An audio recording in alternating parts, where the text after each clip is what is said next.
Hello students, मैं अंजलि पयाल स्वागत करती हूँ आपका आईसीटी वर्चुअल क्लासरूम देहरादून से। कैसे हैं आप सब लोग? उम्मीद करती हूँ आप सब लोग अच्छे होंगे और अपनी लाइफ में बहुत बेहतर कुछ कर रहे होंगे। आज हम बात कर रहे हैं क्लास 11th की केमिस्ट्री की, और जैसा कि आप लोग जानते हैं थर्ड चैप्टर हम यहाँ पर पढ़ रहे हैं, classification of elements and periodicity in properties. तत्वों का वर्गीकरण एवं गुणधर्मों में आवर्तिता हम पढ़ रहे हैं। जैसे कि आपको चैप्टर के नाम से ही समझ आ रहा है, पहली चीज जितने भी हमारे एलिमेंट्स हैं उन सभी को क्लासिफाई किया जा रहा है, वर्गीकृत किया जा रहा है। और वर्गीकरण के लिए हमने अलग अलग वैज्ञानिकों द्वारा दिया गया जो क्लासिफिकेशन था, वर्गीकरण था, वो हम लोगों ने देखा कि कैसे कैसे उन्होंने तत्वों को वर्गीकृत किया था। वर्गीकृत किया क्यों जा रहा था? एक सिस्टमैटिक नॉलेज को गेन करने के लिए किया जा रहा था, ताकि आप किसी भी तत्व के बारे में एक क्रमबद्ध अध्ययन प्राप्त कर सके। ओके, यानी हम क्या कर रहे थे, जितने भी तत्व आपके पाए गए या खोजे गए थे उस समय में, उन्होंने अलग अलग वैज्ञानिकों ने क्या किया, उनको एक एक समूह में या फिर एक ग्रुप में विभाजित करना शुरू कर दिया, उनकी उनमें उपस्थित सिमिलैरिटीज के बेसिस पे। ओके, यानी उनमें जो समानताएं थी उनके आधार पर उनको वर्गों में, समूहों में विभाजित किया जा रहा था। अलग अलग प्रकार की क्लासिफिकेशन आपने देखी, जहां आपने डोबेराइनर ट्राइड से स्टार्ट किया कि डोबेराइनर का जो त्रिक सिद्धांत था उन्होंने दिया। उन्होंने क्या कहा कि जितने भी जो तत्व हैं उनको अगर उनके परमाणु भार के अनुसार लगाया जाए तो फिर क्या होगा, जो तीन तत्व उन्होंने एक समूह में रखे, और उन्होंने क्या कहा कि पहले और तीसरे तत्व के अगर परमाणु भार या परमाणु द्रव्यमान का औसत निकाला जाता है तो जो बीच का आपका होगा उसके लगभग बराबर उन दोनों का औसत परमाणु द्रव्यमान आता है। ठीक है ना? तो इस प्रकार से डोबेराइनर ट्रायड को आप पढ़ते हैं और उन तीनों तत्वों में, गुणधर्मों में लगभग समानता देखने को मिली। बहुत ज्यादा ये क्लासिफिकेशन नहीं चली, क्योंकि इसमें वो कुछ ही ट्रायड बना पाए थे, कुछ ही तत्वों को क्लासिफाई कर पाए थे, और जो आगे खोजे जाने वाले तत्व थे उनके लिए स्थान नहीं था इसमें। ठीक है ना? और आपने क्या पढ़ा? न्यूलैंड्स ऑक्टेव प्रिंसिपल पढ़ा, या न्यूलैंड ऑक्टेव लॉ भी जिसे आप कहते हैं, न्यूलैंड का अष्टक सिद्धांत या अष्टक नियम, जिसमें उन्होंने तत्वों को परमाणु भार के क्रम में व्यवस्थित किया और क्या पाया कि पहले और आठवें तत्वों के बीच में सिमिलैरिटीज देखने को मिल रही हैं। तो इस प्रकार से ये किस प्रकार था, जिस प्रकार से कि आपका संगीत के 7 सुर के बाद 8वां सुर रिपीट होता है, तो उसी प्रकार उन्होंने बोला कि 8वां जो तत्व आएगा उसमें पहले के समान गुणधर्म आपको देखने को मिलेंगे। ओके, तो ये इन्होंने इस प्रकार बनाया था, कुछ क्लासिफिकेशन दी थी, इसकी भी कुछ अपनी लिमिटेशंस थी, ज्यादा ये नहीं चला था। उसके बाद नया आपका लॉ आया था, या नई पीरियोडिक टेबल आई थी, या नया क्लासिफिकेशन आप लोगों ने देखा, जो मेंडेलीव्स पीरियोडिक टेबल आपने देखी है, जिसमें उन्होंने भी परमाणु भार के बढ़ते हुए क्रम में तत्वों को रखा, और इसमें बहुत सारी जगह पर स्थान भी छोड़े गए थे जो नए खोजे जाने वाले तत्व थे उनके लिए। ओके, तो ये अच्छी बात थी मेंडेलीव पीरियोडिक टेबल की। लेकिन इस पीरियोडिक टेबल में भी क्या था, आपका कुछ कमियां थी, जैसे कि हाइड्रोजन का स्थान यहाँ पर नहीं था, इसके अलावा जो आइसोटोप्स बनते हैं उनके लिए स्थान नहीं बन पाया था। तो इस तरह से आपका क्या हो रहा था, इसमें कुछ कमियां थी। देन इसके बाद हमने मॉडर्न पीरियोडिक टेबल के बारे में पढ़ा, आधुनिक आवर्त सारणी। आधुनिक आवर्त सारणी जो हेनरी मोजले द्वारा दिया गया था, उन्होंने जो आधुनिक आवर्त सारणी का एक नियम बताया। उन्होंने उससे पहले जो एक्सपेरिमेंट किया उसमें परमाणु भार को भी लिया और परमाणु के द्रव्यमान को भी लिया। फिर उन्होंने बोला कि कोई भी जो परमाणु है उसकी ज्यादातर जो गुण होंगे उनको कौन व्यक्त करेगा, कौन प्रदर्शित करता है, परमाणु क्रमांक, या उससे वो इन्फ्लुएंस्ड होते हैं। ओके, सो उन्होंने परमाणु क्रमांक को बेसिस माना एंड क्लासिफिकेशन दी, यानी कि परमाणुओं को जो आपके तत्व थे उनको वर्गीकृत किया। फिर उन्होंने आवर्त नियम लिया कि तत्वों के जो भौतिक और रासायनिक गुणधर्म होते हैं वो उनके परमाणु क्रमांक के आवर्ती फलन होते हैं। जबकि मेंडेलीव ने क्या कहा था कि तत्वों के गुणधर्म जो है वो उनके परमाणु द्रव्यमान के आवर्ती फलन है। ठीक है, तो इस प्रकार से हम मॉडर्न पीरियोडिक टेबल को पढ़ते हैं, जिसकी हमने अलग अलग कैरेक्टरिस्टिक्स यहाँ पर देखी थी, और साथ ही यहाँ पर देखा था कि उसमें कुछ वर्ग हैं, कुछ आवर्त हैं। वर्ग क्या होता है, आवर्त क्या होता है, ये हमने बहुत अच्छे से समझा था। ये हमारी मॉडर्न पीरियोडिक टेबल थी। ओके, फिर इसको 4 वर्गों में विभाजित किया गया था। उनमें जो इलेक्ट्रॉन है तत्वों में, वो जो आखिरी इलेक्ट्रॉन होगा वो कौन से उपकोष में जा रहा है, उस बेसिस पर हमने 4 ब्लॉक बनाए थे, S block, P block, D block and F block. ठीक है, तो S P D F 4 block बने आपके, और उन 4 वर्गों, उन 4 ब्लॉक में हमने इस पूरी पीरियोडिक टेबल को विभाजित किया था। सबसे पहले हमने स्टडी किया था S block element. S block element क्या होते हैं? जो आपको पहला और दूसरा वर्ग इस आवर्त सारणी का दिख रहा है वो क्या होता है? आपका एस ब्लॉक के तत्व होते हैं जिनका संयोजी जो कोश है उसका आखिरी इलेक्ट्रॉन जो है वो एस ऑर्बिट में जा रहा होता है, एस ऑर्बिट में जाता है। NS122 उसके लिए क्या पाया जाता है? इलेक्ट्रॉनिक कन्फिग्रेशन, इलेक्ट्रॉनिक विन्यास पाया जाता है संयोजी कोश के लिए। देन हमने पी ब्लॉक की बात की थी। पी ब्लॉक में आपके जो सबसे राइट हैंड साइड में आपके एलिमेंट्स रखे गए हैं वर्ग 13 से वर्ग 18 तक के, वो पी ब्लॉक के अंतर्गत आते हैं। इनका जनरल इलेक्ट्रॉनिक कन्फिग्रेशन जो होता है बाह्यतम कोश के लिए वो NS2 NP126 होता है। ठीक है, तो ये जनरल इलेक्ट्रॉनिक कन्फिग्रेशन देखा। इसके अलावा बहुत सारे कैरेक्टर्स की बात की थी। लास्ट सेशन में हमने स्टार्ट किया डी ब्लॉक एलिमेंट्स। ठीक है ना, डी ब्लॉक एलिमेंट्स कौन से हैं? जैसे मैंने आपको बताया कि जो इनका इन तत्वों का डी ब्लॉक एलिमेंट के अंतर्गत जो भी तत्व आएंगे उनका जो आखिरी इलेक्ट्रॉन होगा वो डी उपकोश के किसी कक्षक में जा रहा होगा। ठीक है, जनरल इलेक्ट्रॉनिक कन्फिग्रेशन की बात की थी तो वो आपका क्या था? N-1 D 1 to 10 NS 0 to 2। ठीक है, क्या कहा हमने? N-1 D 1 to 10। इससे क्या समझे? जो n नंबर की कोश है S वाली, ठीक है ना, उससे एक पहले वाली कोश होगी D। समझ रहे हैं ना? जैसे आपने आबाउ प्रिंसिपल पढ़ा है तो आबाउ प्रिंसिपल में क्या होता है? 4s पहले भरी जाती है, 3d बाद में। ठीक है, तो 4s का मतलब क्या है? चौथी शेल है उसका S वाला उपकोश। ठीक है, और 3d का मतलब क्या है? तीसरी आपका कोश है लेकिन उसका D वाला उपकोश।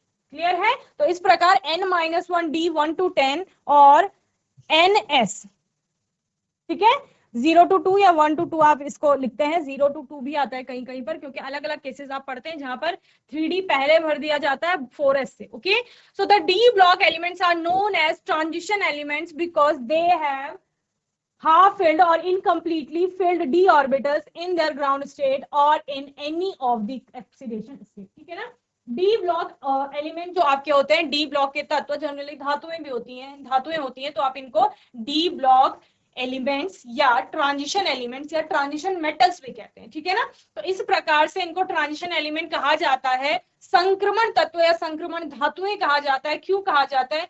क्योंकि इनमें ग्राउंड स्टेट में आधे भरे हुए डी कक्षक पाए जाते हैं, इस वजह से। ओके, तो इसीलिए इनको संक्रमण धातुएं कहा जाता है या संक्रमण तत्व कहा जाता है। अब कैरेक्टरिस्टिक्स क्या है डी ब्लॉक एलिमेंट्स की? They are all metal with high melting and boiling points. Okay, जितने भी आपके ये डी ब्लॉक के एलिमेंट हैं, कहां से लेकर वर्ग तीसरे वर्ग से लेकर वर्ग 12 तक के जो तत्व हैं, ये आपके क्या है? जनरली मेटल्स हैं, धातुएं हैं, and with high melting and boiling point, और उच्च गलनांक और क्वथनांक इनका है। The compounds of the element are generally paramagnetic in nature. Nature कैसा होता है? पैरामैग्नेटिक होता है। They mostly form colored ions, exhibit variable valencies or oxidation state. They are oftenly used as catalyst। ये mainly they are of mainly used as catalyst। ठीक है, ये mainly उत्प्रेरक के रूप में कार्य में आते हैं। ओके, ये उपयोग किए जाते हैं। यहाँ पर एक चीज समझने वाली है, हमने बोला ये सभी आपकी संक्रमण तत्व या संक्रमण धातुएं हैं। इनके अलावा जिंक, कैडमियम या मरकरी की जब आप बात करते हैं तो इनमें फुल्ली फिल्ड डी ऑर्बिटल आपको देखने को मिलते हैं, इसलिए ये संक्रमण धातुओं के समान लक्षण या गुण प्रदर्शित नहीं करते हैं। तो ये प्रश्न भी आता है कि जिंक, कैडमियम और मरकरी जो हैं वो आपका संक्रमण तत्वों की भांति गुण प्रदर्शित नहीं करते हैं।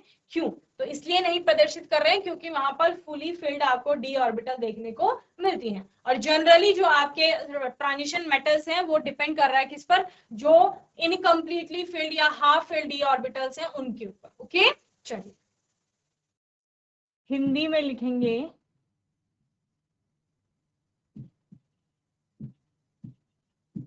डी ब्लॉक के तत्व।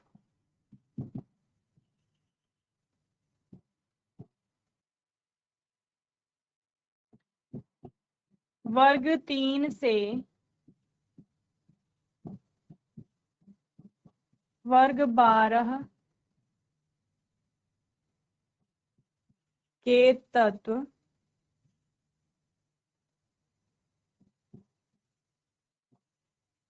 डी ब्लॉक के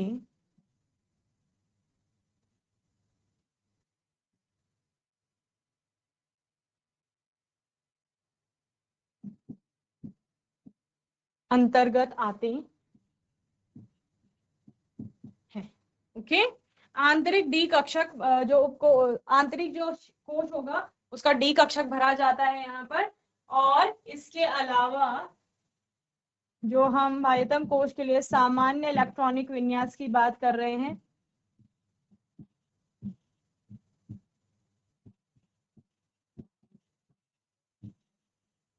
वो क्या होता है आपका n-1 d1 to 10 ns। Okay, और क्या लिखा आपने, they all are generally metals, ये सभी धातुएं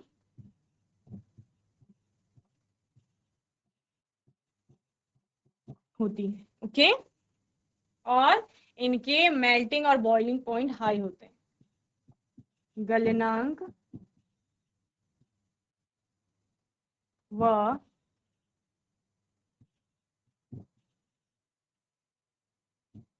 क्वथनांक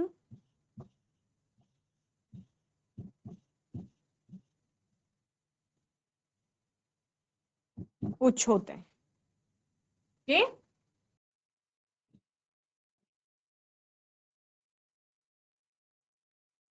इनके आयन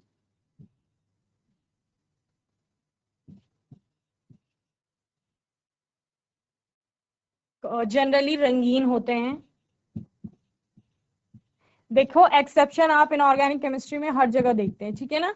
एक चीज आप पढ़ रहे हो फिर वहां पर एक्सेप्शन आ जाता है। जैसे आपने बोला डी ब्लॉक के एलिमेंट जो है वो ट्रांजिशन एलिमेंट या ट्रांजिशन मेटल कहलाते हैं, लेकिन उसमें भी आपने एक्सेप्शन ले लिया।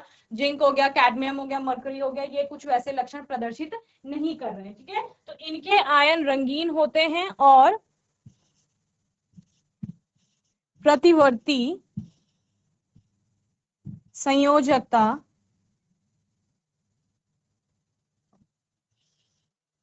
व पैरामैग्नेटिक नेचर आपने बोला था, अनुचुंबकीय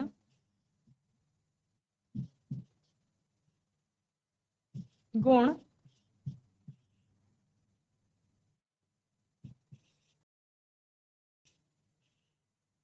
प्रदर्शित करते हैं। ओके,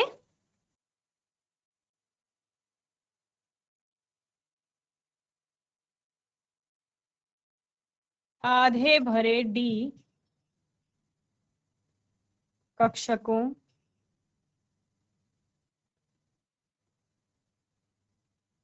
के कारण इन्हें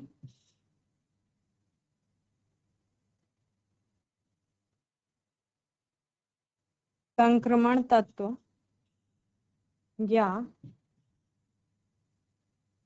धातु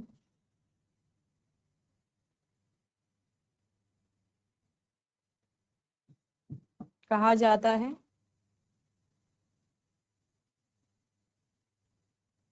ZnHgCd को छोड़कर, क्योंकि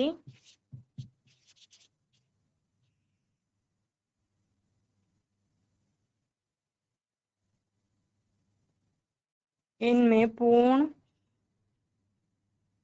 भरे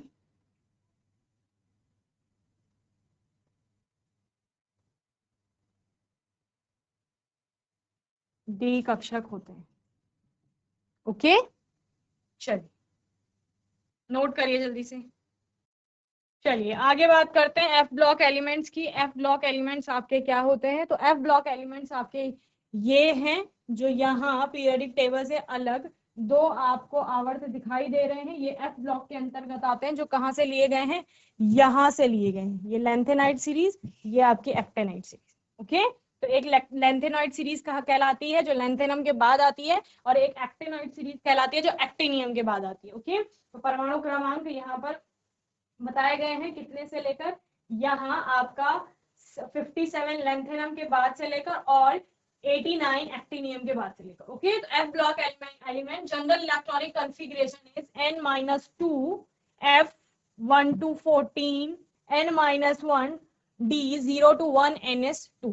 दे are known as inner transition element. इनको क्या कहा जाता है? आंतरिक संक्रमण तत्व कहा जाता है। Because in the transition element of D block the electrons are filled in n-1 d subshell, while in the inner transition element of f block the filling of electron takes place in n-2 f subshell। Okay, क्या कहा जा रहा है यहाँ पर? हो क्या रहा है, जब आप ट्रांजिशन एलिमेंट की बात कर रहे थे तो इलेक्ट्रॉन आपका कहाँ भरा जा रहा था?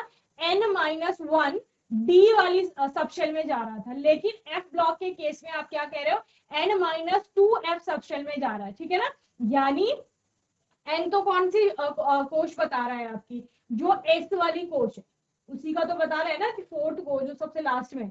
लेकिन उसके बाद आपकी डी भरी जा रही है और डी के बाद आपकी एस भरी जा रही है। तो इसके बाद क्या हो रहा है? जैसे कि आप कहते हो कि 5s भर गया तो आपका 4d भर गया है। ठीक है ना? या 6s भर गया है आपका, फिर 5d भर गया है, देन 4f भरा जाता है। ठीक है? तो 6 हो गया, फिर 5 हो गया, फिर 4 हो गया। तो वही है वो n-1 n-2।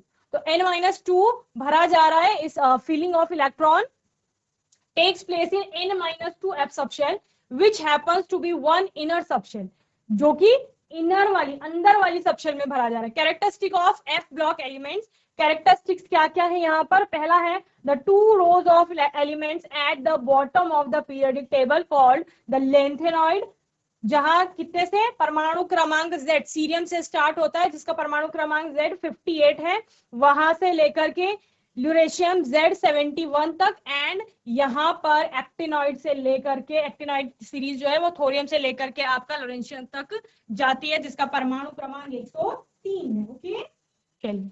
These two series of elements are called inner transition elements, F block element. They are all metals within each series. The properties of the element are quite similar. Okay? प्रत्येक जो series है उसमें लगभग जो आपकी properties हैं वो एक समान है या समानता प्रदर्शित करते हैं। ये तो ये आपके एफ ब्लॉक के एलिमेंट हो गए। जल्दी से इनके बारे में नोट करेंगे। चलिए,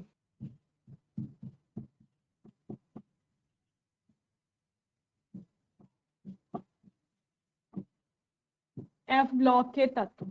ठीक है,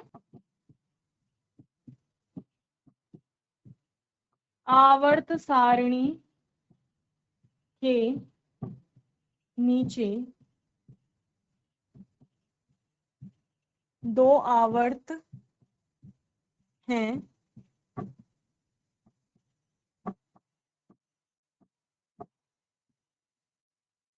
जिनके तत्व एफ ब्लॉक के अंतर्गत आते हैं। ठीक है,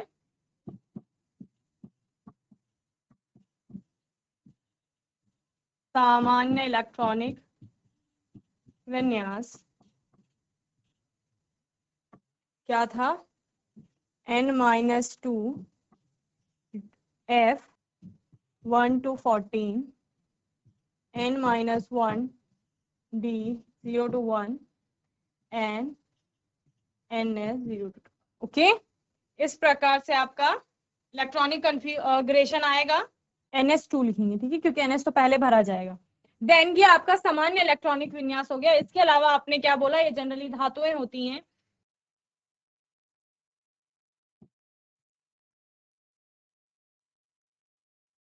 ये सभी तत्व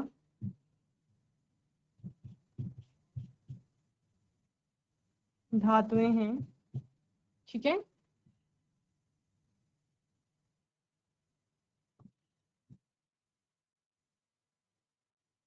एक आपकी आएगी लैंथेनॉइड सीरीज,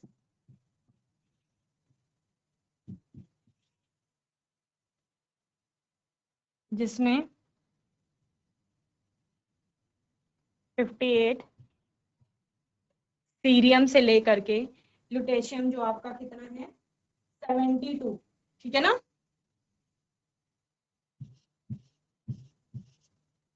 ये तत्व आएंगे। और दूसरा है आपकी एक्टिनॉइड।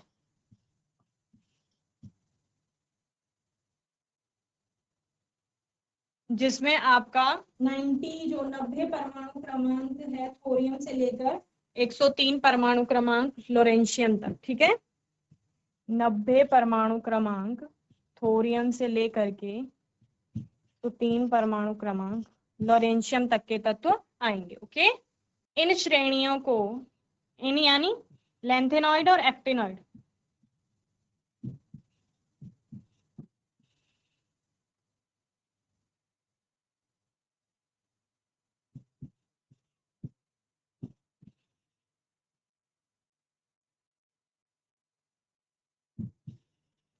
आंतरिक संक्रमण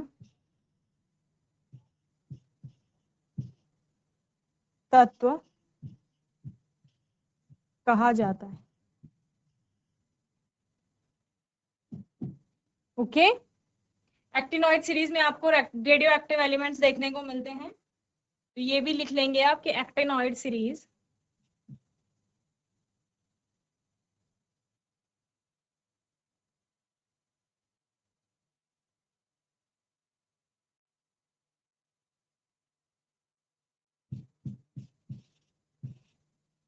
श्रेणी के तत्व, एक्टिनॉइड सीरीज या एक्टिनॉइड श्रेणी के जो तत्व हैं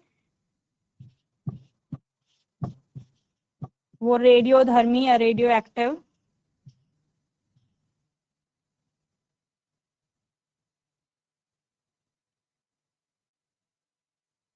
होता है, ओके। जहां इन्हीं एफ ब्लॉक के तत्वों में आपको यूरेनियम देखने को मिलता है। चलिए नोट करेंगे जल्दी से, फिर आगे चलते हैं। यहाँ हमने जो हमारी पूरी पीरियोडिक टेबल थी उसको 4 ब्लॉक में विभाजित किया, S P D F, okay. चारों को हमने अच्छे से ओवरव्यू एक ले लिया है, जनरल आइडिया ले लिया है। आगे की क्लासेस में आप इनको और डीप में पढ़ेंगे, पूरा पूरा चैप्टर पढ़ेंगे, हर एक वर्ग के बारे में स्टडी करेंगे, हर एक वर्ग के अंतर्गत जो तत्व आ रहे हैं उनके बारे में अच्छे से स्टडी करेंगे, ठीक है ना। लेकिन अभी आपको जनरल आइडिया मिल गया है एसपीडीएफ ब्लॉक का, ओके। और यहाँ पर अब बात करते हैं periodic properties and their trends, okay. Periodic properties यानी कि जो हम वो गुणधर्मों की बात कर रहे हैं कि गुणधर्म किस प्रकार से हैं। आपके जो पूरी पीरियोडिक टेबल है उसमें गुणधर्मों में जो आवर्तिता है किस प्रकार से गुणधर्म बदल रहे हैं।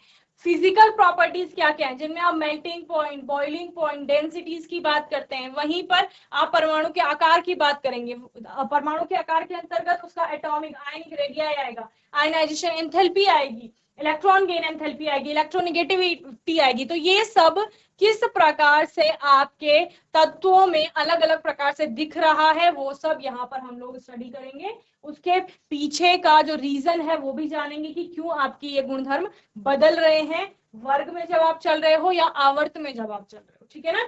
सो the periodic properties may be defined as the properties of the elements.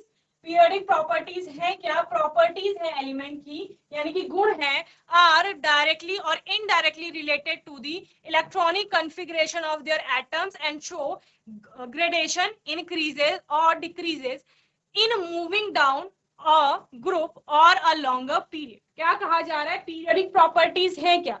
Periodic properties basically properties ही हैं, ऐसी प्रॉपर्टीज हैं जो इलेक्ट्रॉनिक कॉन्फ़िगरेशन पर डिपेंड कर रही हैं और जो किसी भी आवर्त में चलने पर या वर्ग में नीचे की ओर आने पर बदल रही हैं, या तो वो इंक्रीज हो रही है या फिर डिक्रीज हो रही है, वही आपकी क्या है, पीरियोडिक प्रॉपर्टीज है। The common physical properties of the element are melting point, boiling point, density, enthalpy of fusion and vaporization, etc.